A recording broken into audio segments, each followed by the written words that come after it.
Starbucks नाम तो सुना ही होगा। किस बिजनेस में है वो? कॉफी बिजनेस में। हार्वर्ड स्कूल जो एक सीईओ है स्टारबक्स के, वो कहते हैं we are not in coffee business serving people but in people business serving coffee. बहुत सारे सर्वे हुए और उनसे पता लगा कि किसी भी इंसान की फाइनेंशियल सक्सेस डिपेंड करती है सिर्फ 15% उसकी टेक्निकल स्किल पे और 85% उसकी ह्यूमन स्किल पे। चार्ल्स कोब जो पहले ऐसे इंसान थे जिसको 1 मिलियन से ज्यादा एनुअल सैलरी मिली। एंड्रयू कार्नेगी ने उन्हें प्रेसिडेंट बनाया यूनाइटेड स्टेट्स स्टील कंपनी का, और उन्होंने ऐसा इसलिए नहीं किया क्योंकि चार्ल्स को नॉलेज ज्यादा थी स्टील की, बट इसलिए किया क्योंकि चार्ल्स की बहुत अच्छी एबिलिटी थी लोगों से बात करने की, और वो मानते थे कि लोग तभी आपके साथ काम करते हैं जब वो आपको पसंद करते हैं। चाहे एक रिलेशनशिप हो एम्प्लॉयर एम्प्लॉय का, पार्टनर्स का, चाहे वो रिलेशनशिप हो दोस्ती में। एक रिलेशनशिप लंबा तभी जा पाता है जब लाइकेबिलिटी होती है दो लोगों के बीच में। आज जिस बुक की समरी में आपसे डिस्कस करना चाहता हूं वो book shelf development public speaking की बाइबल है। ये बुक 1937 में पहली बार पब्लिश हुई थी और अब तक दुनिया भर में उसकी 3 करोड़ कॉपीज बिक चुकी हैं। इस बुक के ऑथर हैं डेल कार्नेगी और ये बुक का नाम है how to win friends and influence people.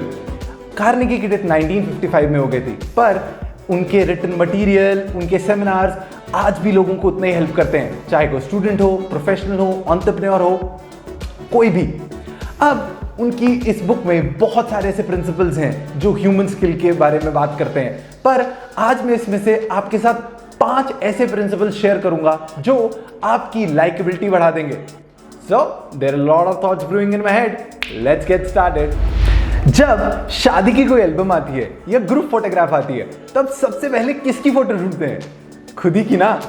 हाँ, बिकॉज एक इंसान सबसे ज्यादा इंटरेस्टेड होता है खुद में। अब बहुत सारे लोग जब चाहते हैं कि सामने वाला उन्हें लाइक करे तो वो अपने बारे में बहुत इंप्रेसिव बातें बताते हैं, बहुत अच्छी अच्छी बातें बताते हैं, पर जब वो ऐसा कर रहे होते हैं वो एक्चुअली बिल्कुल ऑपोजिट कर रहे होते हैं और सामने वाला उनमें इंटरेस्ट खो चुका होता है। Theodore Roosevelt, United State of America के 26 प्रेसिडेंट, वो बहुत ही पॉपुलर और लव्ड वन थे, स्पेशली व्हाइट हाउस के स्टाफ में। इनफैक्ट उनके एक सर्वेंट ने बुक भी लिखी है, Theodore Roosevelt hero to his valet, और उस बुक में उन्होंने शेयर किया कि कैसे उस सर्वेंट की वाइफ एनी ने एक बार प्रेसिडेंट को बताया था कि उन्होंने बॉब व्हाइट पक्षी को कभी नहीं देखा। और क्या था, फिर कुछ ही दिनों बाद सर्वेंट क्वार्टर में कॉल आया, किसका? खुद प्रेसिडेंट का, और उन्होंने एनी को बताया कि तुम्हारे खिड़की से ना बाहर एक बॉब व्हाइट दिख रहा है, फटाफट बाहर निकलो। अब एक प्रेसिडेंट के लिए ये बहुत छोटी बात थी, बट स्टिल उनको ये क्यों याद रह पाई? Because he was genuinely interested in her. तो अगर आप चाहते हैं कि लोग आप में इंटरेस्टेड हो, so first thing you have to do, become genuinely interested in people. एक ह्यूमन की बेसिक डिजायर क्या है? Food, water, shelter, money, sexual desire. अब एक ऑस्ट्रियन न्यूरोलॉजिस्ट ये भी बोलते हैं कि एक और बेसिक डिजायर है ह्यूमंस की, और वो है डिजायर टू फील इंपॉर्टेंट। और इसी डिजायर की वजह से ये सिविलाइजेशन बनी, हमारे एंसेस्टर्स ने इतने महान काम करे। ये वही डिजायर थी जिसकी वजह से एक गरीब अनपढ़ लड़के ने कहीं से पैसे जोड़कर कुछ लॉ की किताबें खरीदी, स्ट्रीट लाइट के नीचे बैठकर उसे पढ़ा, और आज हम उस लड़के को जानते हैं अब्राहम लिंकन के नाम से। अब जितने भी सक्सेसफुल लोग हैं ना, वो जानते हैं कि लोगों के साथ बेस्ट काम करने का तरीका है लोगों को सिंसियर एप्रिसिएशन देना। जब एक बार जॉन डी रॉकफेलर के पार्टनर एडवर्ड टी ने एक बहुत बड़ी गलती करी जिसकी वजह से उन्होंने मिलियंस ऑफ डॉलर खो दिए, तो रॉकफेलर ने उन पे गुस्सा नहीं हुए, उनका कुछ कहा नहीं, जबकि उन्हें अप्रिशिएट किया कि चलो कम से कम आपने अभी इन्वेस्टमेंट का 60% बचा लिया। और उसके बाद उन दोनों ने मिलकर बहुत सारे बड़े बड़े बिजनेस करे। एंड एप्रिसिएशन लाइफ चेंजिंग भी होती है। जैसे एक बार एक लड़का स्टीव मॉरिस जो अंधा था, जब उसकी टीचर ने उनके क्लासरूम में खोए हुए चूहे को ढूंढने के लिए स्टीव को बुलाया, तो स्टीव को पहली बार रियलाइज हुआ कि उसके तेज सुनने के टैलेंट को किसी ने अप्रिशिएट किया है, और उसने फिर उस टैलेंट पे बहुत काम किया। एंड वो एक बहुत पॉपुलर सिंगर बने जिनका आज स्टेज नेम है स्टीवी वंडर। तो सेकंड प्रिंसिपल है give honest and sincere appreciation. Andrew Carnegie और जॉर्ज पुलमैन अमेरिका के बहुत बड़े बिजनेसमैन थे। दोनों स्टील के बिजनेस में थे और दोनों ही लड़ रहे थे एक बार यूनियन पैसिफिक के टेंडर के लिए। अब इस लड़ाई में दोनों ने अपने प्राइसेस इतने स्लैश कर दिए थे कि एक्चुअल में लॉस में भी काम करने के लिए तैयार थे। तो कार्नेगी गए पुलमैन के पास और एक प्रपोजल रखा कि एक नई कंपनी खोली जाए, मर्जर किया जाए। अब पुलमैन ज्यादा इंटरेस्टेड नहीं थे इस बात पे, फिर भी उन्होंने कार्नेगी से पूछा चलो अगर हम एक नई कंपनी खोल लेते हैं तो उसका नाम क्या होगा। तो उस पे कार्नेगी एकदम से बोले of course Pullman palace car company. Now उस कंपनी के में जो हिस्सा था वो दोनों का था आधा आधा, पर क्योंकि नाम पुलमैन का था ये सुन के पुलमैन खुश हो गए और ऐसे हुआ दुनिया का एक बहुत बड़ा मर्जर।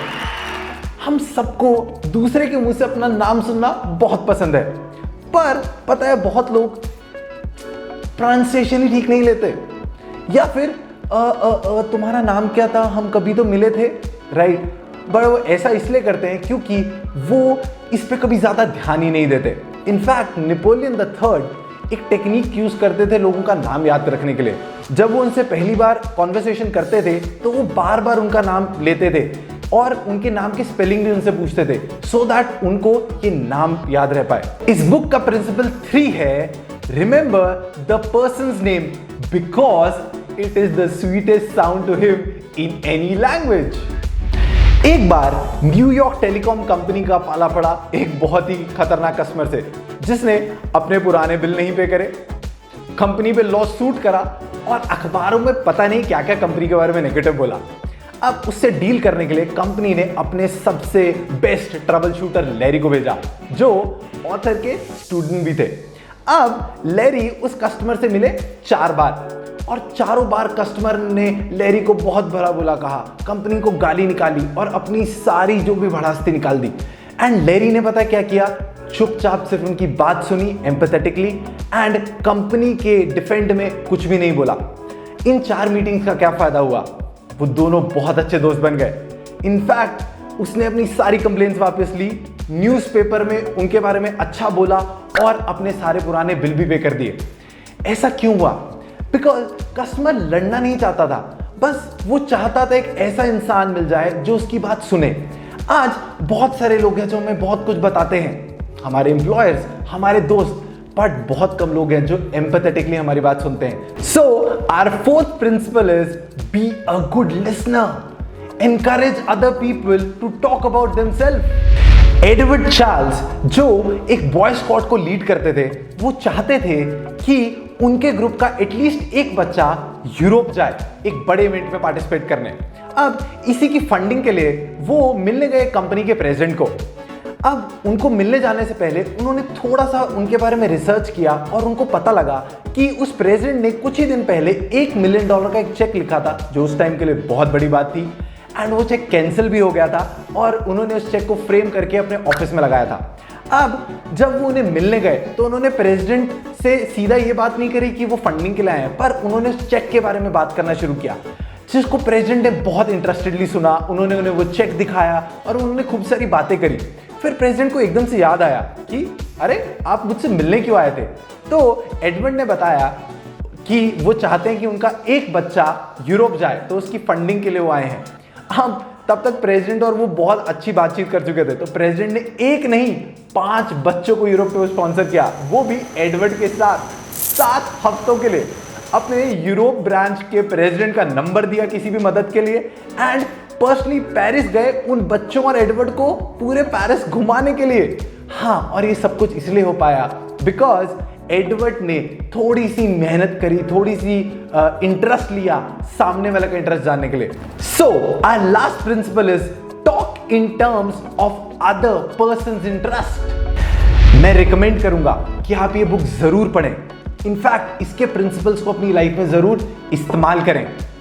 और अगर आपको मेरी वीडियो पसंद आई होगी प्लीज इसे लाइक करें, दोस्तों का शेयर करें, कमेंट में बताएं कि मैं और क्या इंप्रूवमेंट्स कर सकता हूं। एंड यस, मेरे चैनल को प्लीज सब्सक्राइब करेगा। और बहुत जरूरी बात, stay safe, stay home, and read good books. Thank you.